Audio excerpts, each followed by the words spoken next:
Hello friends, मैं सुलेखा गुप्ता।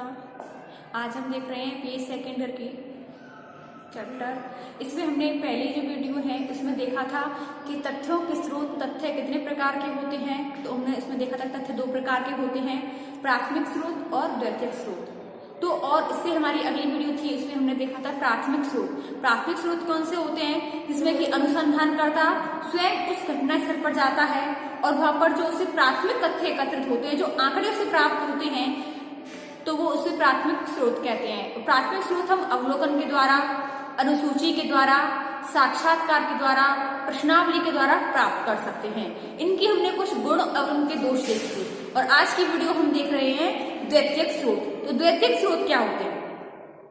तो द्वितीयक स्रोत जो होते हैं उनका आधार एक द्वितीयक होता है, किसी माध्यम को लेकर के होता है। यानी कि हम जो आंकड़े प्राप्त करते हैं, कोई सामग्री प्राप्त करते हैं, तो किसी के माध्यम के द्वारा हम इसे प्राप्त करते हैं। तो इसकी परिभाषा देखते हैं कि द्वितीयक स्रोतों का निर्माण कहीं सुनी बातों या अप्रत्यक्ष दर्शकों के आधार पर होता है। यानी कि किसी जीवनी के द्वारा, लोक कथाओं के द्वारा, डायरी के द्वारा, पत्रों के द्वारा, या फिर कोई अप्रत्यक्ष कि हमने उसको देखा था, यानी कि डायरेक्टली इसने नहीं देखा था, किसी कही सुनी बातों के द्वारा, अप्रत्यक्ष दर्शकों के द्वारा जो हमें आंकड़े प्राप्त होते हैं, जो सामग्री प्राप्त होती है, तथ्य प्राप्त होते हैं, उनको हम द्वितीयक स्रोत कहते हैं। तो द्वितीयक स्रोत हमारे 2 प्रकार के होते हैं, व्यक्तिगत प्रलेख और सार्वजनिक प्रलेख।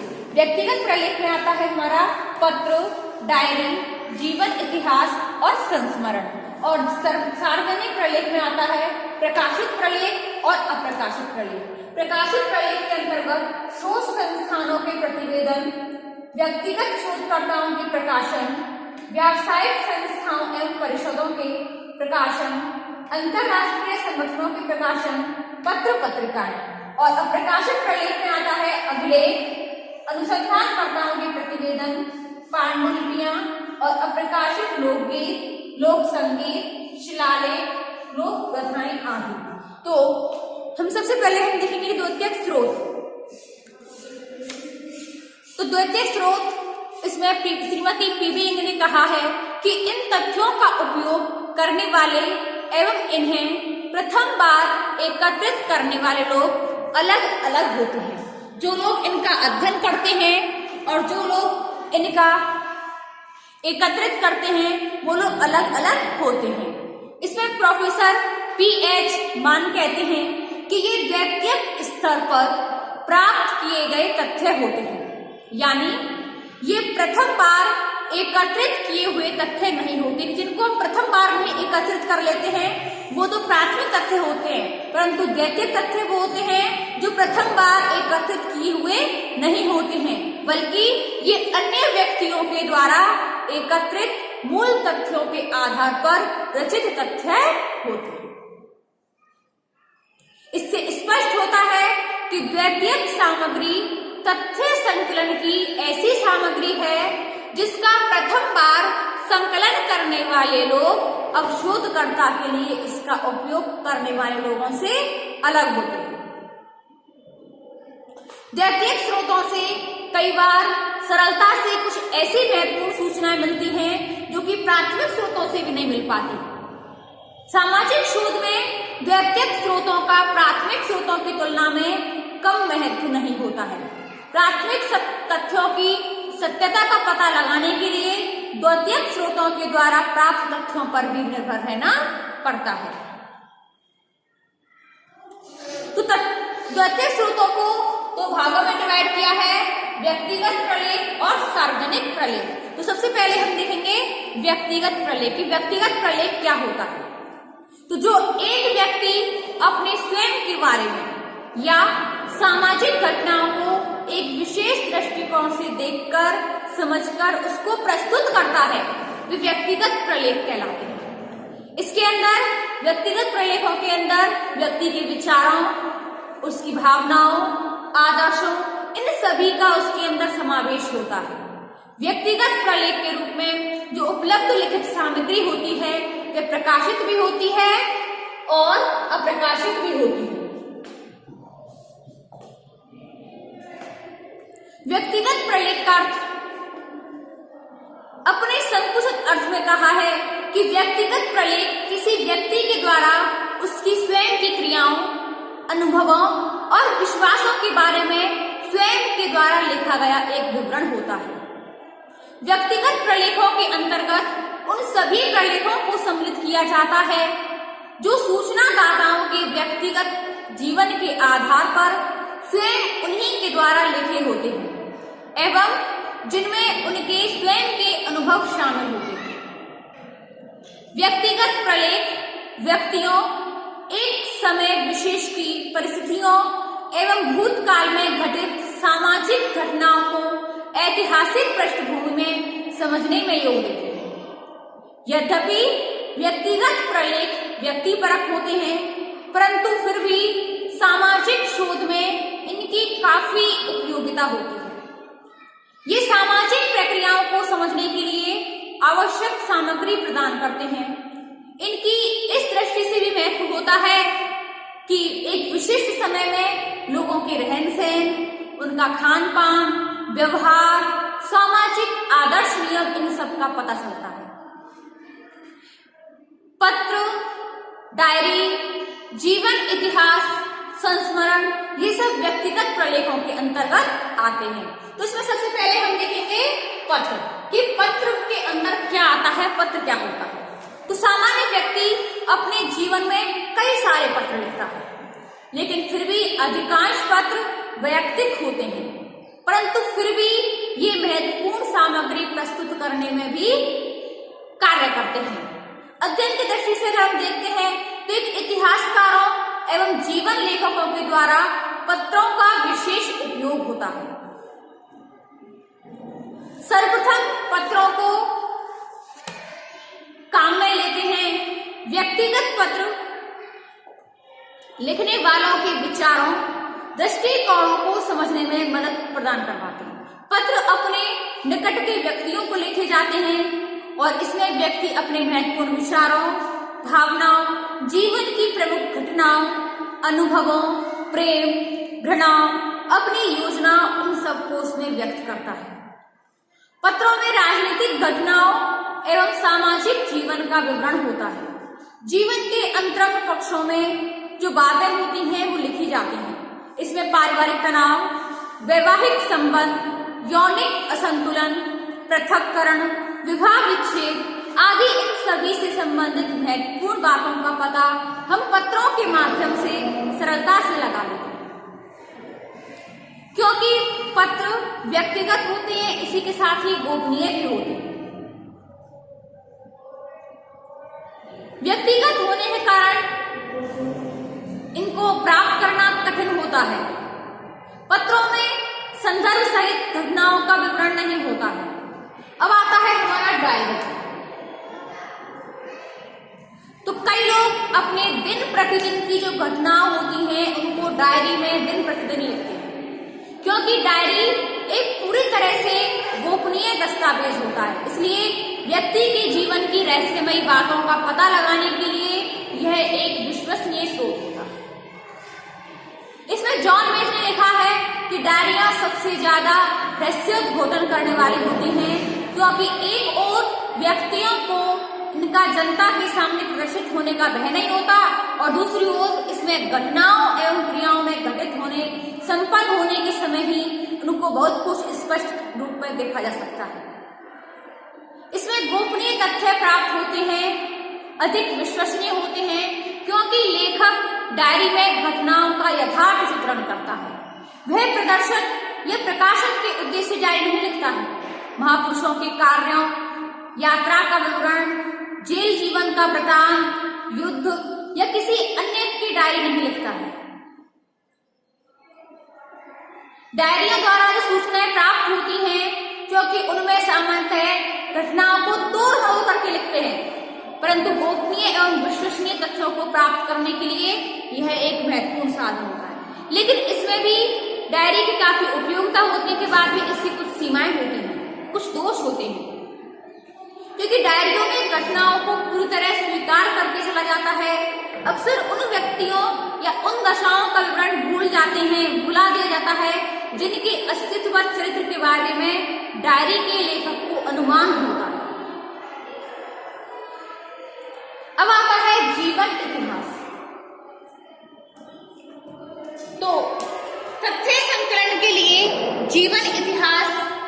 द्वितीयक स्रोत के रूप में काफी योगदान प्रदान करता है। तथ्य संकलन के द्वितीयक स्रोत के रूप में जीवन इतिहास का एक काफी महत्व होता है, क्योंकि वास्तविक अर्थ में जीवन इतिहास का तात्पर्य किसी विस्तृत आत्मकथा से होता है। सामान्य अर्थों में इसका उपयोग किसी भी जीवन संबंधी सामग्री के लिए किया जा सकता है।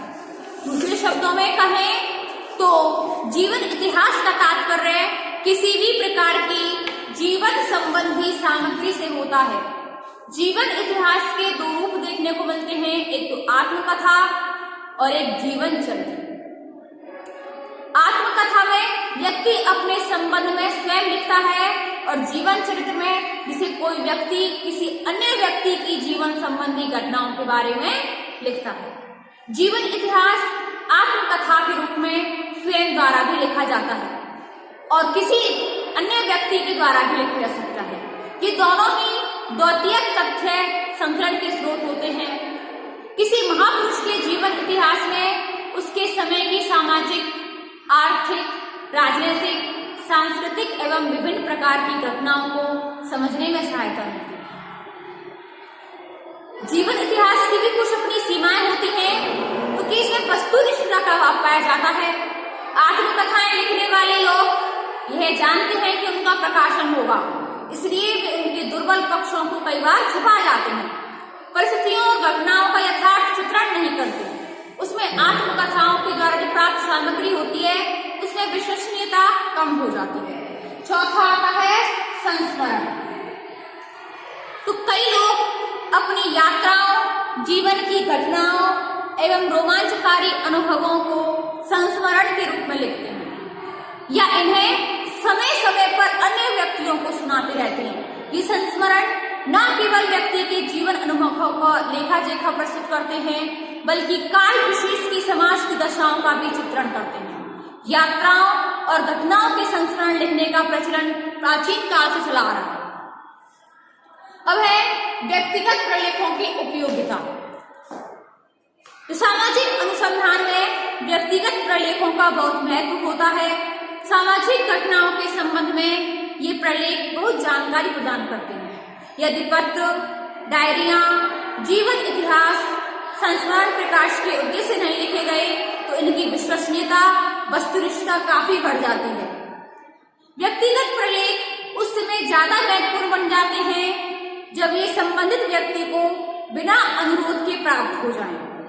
कुछ विशेष सर्वेक्षणों में ये व्यक्तिगत प्रलेख प्रारंभिक खोज के स्तर पर प्राकल्पना का निर्माण करने और अध्ययन कार्य को आगे बढ़ाने के लिए शोधकर्ता के लिए पृष्ठभूमि तैयार करने में काफी महत्वपूर्ण हो सकते हैं। अब आती है व्यक्तिगत प्रलेखों की सीमाएं।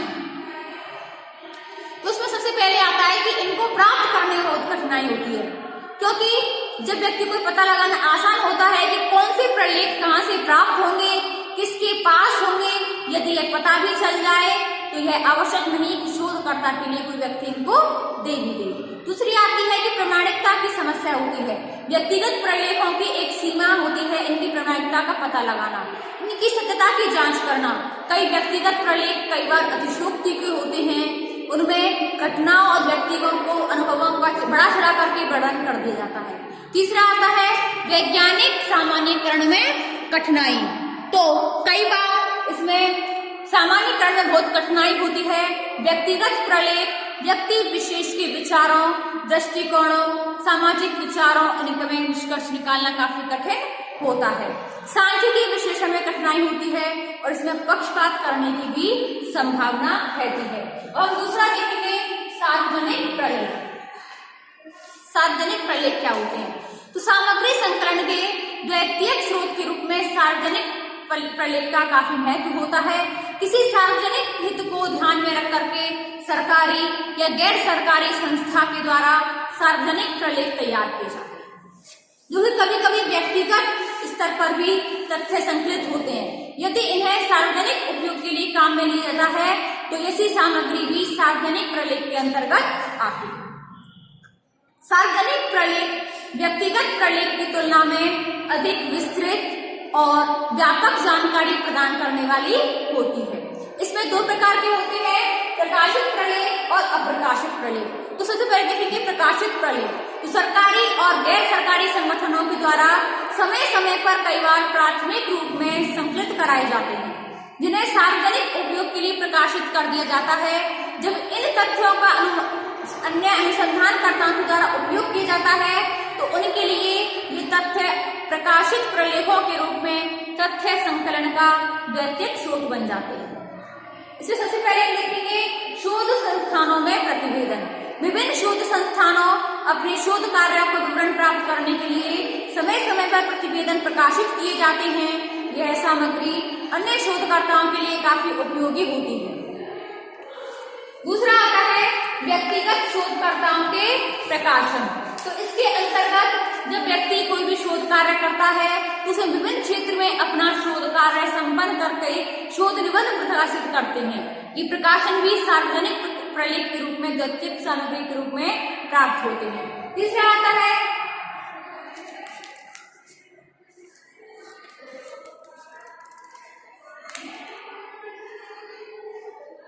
समितियों व आयोगों के प्रतिवेदन। अनेक सरकारी और गैर सरकारी समितियों और आयोगों के द्वारा समय समय पर अपने प्रतिवेदन प्रकाशित कराए जाते हैं। अगला आता है व्यावसायिक संस्था और परिषदों के प्रकाशन। तो राष्ट्रीय उत्पादन परिषद, बाल कल्याण परिषद के द्वारा भी प्रकाशित किए जाते हैं। अंतरराष्ट्रीय संगठनों के प्रकाशन, तो इसमें WHO, ILO इनके द्वारा विश्वसनीय स्रोत प्राप्त किए जाते हैं। अगला आता है पत्र पत्रिकाएं। तो विभिन्न शोध पत्र समय समय पर प्रकाशित होते रहते हैं। अनेक शोध पत्रिकाएं भी निकलती रहती हैं। इसके अलावा दिन प्रतिदिन की घटनाओं का विवरण समाचार पत्रों में प्रकाशित होता है। उनमें कई लेख और संपादकीय विषय होते हैं। रेडियो और दूरदर्शन भी मूल्यवान सामग्री उपलब्ध करवाते हैं, लेकिन फिर भी जनसंचार के इन साधनों से महत्वपूर्ण तथ्य तो प्राप्त होते ही हैं, परंतु शोध कार्य है तो इनका उपयोग बड़ी सावधानी के लिए किया जाना चाहिए। ऐसे तथ्यों की विश्वसनीयता का पता भी लगाना चाहिए। दूसरा आता है अप्रकाशित प्रलेख। तो सरकारी और गैर सरकारी संगठनों द्वारा एकत्रित कुछ सामग्री की अपनी गोपनीयता को बनाए रखने के लिए प्रकाशित नहीं करवाई जाती, जबकि कुछ सामग्री आर्थिक या अन्य कारणों से प्रकाशित नहीं हो पाती है। प्रतिरक्षा मंत्रालय से संबंधित महत्वपूर्ण दस्तावेजों की गोपनीयता को बनाए रखने के उद्देश्य से ही उनका प्रकाशन नहीं करवाया जाता है। पुलिस विभाग, न्याय विभाग, सरकारी कार्यालयों आदि के द्वारा समय समय पर कई महत्वपूर्ण सूचना एकत्रित कराई जाती है, परंतु इनका रिकॉर्ड दस्तावेज के रूप में ही सुरक्षित रखा जाता है, इनका प्रकाशन नहीं होता है। ऐसी सामग्री को हम अभिलेख कह सकते हैं। ये अप्रकाशित दस्तावेज भी द्वितीयक सामग्री के प्रमुख स्रोत होते हैं। इसमें सबसे पहले आता है अभिलेख। तो विभिन्न सरकारी और गैर सरकारी कार्यालयों में उनकी आवश्यकता के अनुसार कई प्रकार के आंकड़े और सूचनाएं एकत्रित करके रखे जाते हैं। यह संपूर्ण सामग्री विभिन्न समितियों, संगठनों, आयोगों के प्रतिवेदनों और समय समय पर आयोजित होने वाली बैठकों की कार्यवाहिका के रूप में होते हैं। ये सामग्री गोपनीय होने के साथ साथ विश्वसनीय भी होती है। अगला आता है अनुसंधानकर्ताओं के प्रतिवेदन। तो अनेक अनुसंधानकर्ता शोधकर्ता के आधार पर महत्वपूर्ण प्रतिवेदन को तैयार करते हैं। शोध निबंध तो लिखते ही हैं, परंतु उनमें से अधिकांश अप्रकाशित रह जाते हैं। सूचना प्राप्ति के लिए सत्यापन के प्रमुख स्रोत होते हैं। अगला आता है पांडुलिपियां। तो कुछ महापुरुष, समाज सुधारक, नेता, विभिन्न क्षेत्रों में ख्याति प्राप्त व्यक्ति विभिन्न विषयों का गहन अध्ययन और तथ्य संकलन करने के लिए पांडुलिपियां तैयार करते हैं। वे किन्हीं कारण से इन्हें प्रकाशित नहीं करवा पाते हैं। इनमें काफी उपयोगी सामग्री होती है। शोध करने के लिए इन पांडुलिपियों को प्राप्त करना बहुत कठिन होता है। कई बार इन्हें संग्रहालय में सुरक्षित रखा जाता है और इसका लाभ भी उठाया जा सकता है। अगला आता है अप्रकाशित लोकगीत, लोक संस्कृति, शिलालेख, लोक गाथाएं। तो ये द्वितीयक तथ्य संकलन के महत्वपूर्ण स्रोत होते हैं। ये इनको की अध्ययन करने में काफी सहायता प्राप्त होती है। अब आता है सार्वजनिक प्रलेखों की समस्याएं, कि इनकी समस्याएं क्या होती हैं। तो तथ्य संकलन के द्वितीयक स्रोत चाहे व्यक्तिगत प्रलेख हो चाहे अप्रकाशित सार्वजनिक प्रलेख हो, हर चीज में परेशानी तो आती ही है। जब शोधकर्ता अध्ययन विषय से संबंधित द्वितीयक सामग्री का पूरी तरह अध्ययन नहीं कर लेता, तब तक उसे अध्ययन हेतु आवश्यक आधार नहीं मिल जाते, वे आवश्यक प्रश्नों और प्राकल्पों की रचना नहीं कर पाता है। इसलिए शोधकर्ता के लिए उपलब्ध दैत्यिक सामग्री का पूरा उपयोग करना बहुत आवश्यक होता है।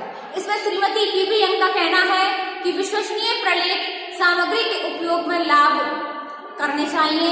इससे शोध कार्य में अंतर्दृष्टि प्राप्त होती है, इससे प्राकल्पना के निर्माण में मदद मिलती है और शोध कार्य अनावश्यक पुनरावृत्ति से बच जाते हैं।